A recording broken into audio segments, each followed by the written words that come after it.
My name is Hamd Akhtar. I am from class 9. Today I am going to show you how the carbon purify itself, because this is very harmful of carbon pollution. We can solve this pollution by this purification method.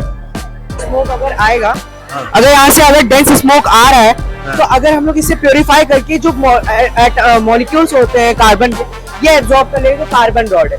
इसके through जो 90% जो इसका carbon होता है, उससे आके आप 25% से यहाँ से निकलेगा। अगर आप यहाँ से देखेंगे नॉर्मली तो आपको दिखेगा नहीं यहाँ से अगर निकल रहा है स्मोक, लेकिन अगर इसमें हम टॉर्च जलाएं थ्रू द लाइट डायरेक्शन, तो आपको इसमें से दिखेगा कि हाँ स्मोक निकल रहा है।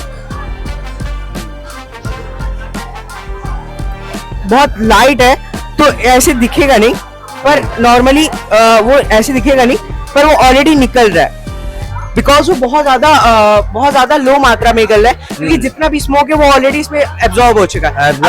अगर मैं इसको बंद कर दूं मोटर को, और अगर हम इसे चालू करें, देखिएगा यहाँ से काफी ज्यादा स्मोक आ रहा है। अगर मैं इसको ऑलरेडी फिर से ऑन कर दूं, तो जितना भी स्मोक होगा वो इसमें जाएगा, एब्जॉर्ब हो जाएगा, और जो एब्जॉर्प्शन के बाद जो बहुत कम मात्रा में बचेगा वो इसमें आएगा। जैसे कि अभी हमने हिस्ट्री में आज हमने पढ़ा था, अगर हमने हिस्ट्री में पढ़ा था कि वर्ल्ड का 1/6 पॉपुलेशन 1/6 जो है, उसमें खाली पहले एग्रीकल्चर चलता था, उसके बाद में हमारा 3/6 हुआ।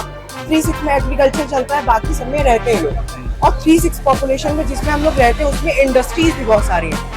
जनसंख्या हमारी इतनी बढ़ती जा रही है, जिससे कि पॉपुलेशन इतनी ज़्यादा बढ़ती जा रही है, जिससे कार्बन मॉलिक्यूल्स बढ़ते जा रहे हैं। जैसे जैसे रहन सहन होता है घर का, वैसे वैसे बढ़ते जाते हैं, इंडस्ट्रीज पॉपुलेशन बढ़ती जाती है। और एक्ट ऑफ 1953 या 1952 के द्वारा गवर्नमेंट ने ये निकाला भी था कि जो 1/6 पॉपुलेशन, जिसमें 3/6 जो एग्रीकल्चर चल रहा था, उसमें से हटा के 1 जो पॉपुलेशन बचती है उसमें एग्रीकल्चर ही चालू होगा। और अगर आपको पता है कि Amazon forest is a lung of the forest, उसके द्वारा भी जो इसमें से, अगर आप देख सकते हैं, अगर हम लोग प्योरिफिकेशन लगा दें इन ऑल इंडस्ट्रीज, तो इससे क्या होगा, जो 25% जो पॉल्यूशन इसमें से निकल भी रहा है वो भी एब्जॉर्ब हो जाएगा ड्यू टू द फॉरेस्ट, और इतना कम पॉल्यूशन बचेगा, क्योंकि हमारा तो ये मानना है कि इंसान इतना ज्यादा बढ़ चुका है कि लगभग वो खत्म तो हो ही नहीं सकता, और इतनी ज्यादा स्पेस भी नहीं है दुनिया में, क्योंकि जितने भी वाटर टाइड्स के द्वारा वो बढ़ती जा रही है और लैंड कम होती जा रही है। तो जितनी भी लैंड कम होगी, पॉल्यूशन ज्यादा बढ़ेगा।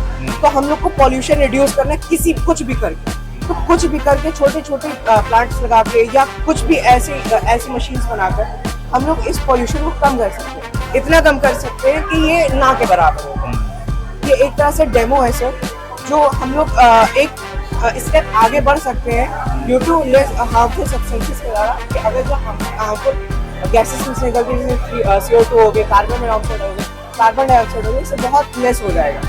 आप जैसे कि आप देख सकते हैं, इस टाइप में इतना ज़्यादा पॉल्यूशन बढ़ चुका है कि लंग डिजीजेस हो सकती है, एस्थमा हो जाता है। जो बूढ़े लोग होते हैं उनको सांस लेने में प्रॉब्लम होती है। अब आप दिल्ली में देख सकते हैं, दिल्ली में तो इतना पॉल्यूशन है कि आदमी अगर रह रहा है तो मान लीजिए 25 से 30 सिगरेट पी रहा है। एक बच्चा अगर रह रहा है तो 25 से 30 सिगरेट पी रहा है वैसे ही। और यही स्मोक जो है वो एक्चुअली इंडस्ट्री से नहीं आ रहा, वो आ रहा है एग्रीकल्चर के बर्निंग से। जो खाद जलती है, जो विंड चलती है, जो वेस्टर्न घाट से विंड चलती है, इस तरह बात उसके द्वारा बढ़ता है। वेस्ट मटेरियल निकलता है, वेस्ट मटेरियल तो it is all basically an effort to save the environment. Yes. And we can make more efforts. Yes sir. Such type of, it's a good idea.